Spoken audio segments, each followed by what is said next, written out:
namhlanje sizombonga uNkulunkulu sithe uvukile uJesu for us uJesu unqobile esiphambanweni everything uma kuyi Good Friday bemkhalela yena wayenqoba konke. Do you understand?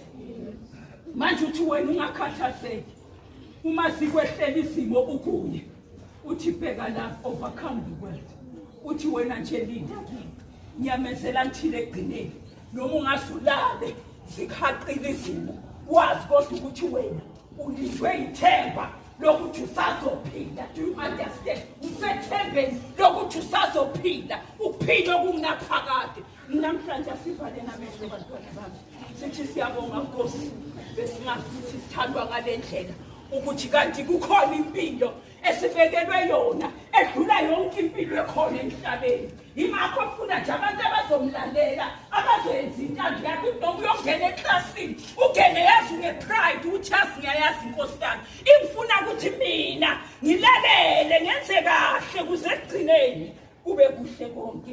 Do you understand what I'm saying? Asivale namehlo.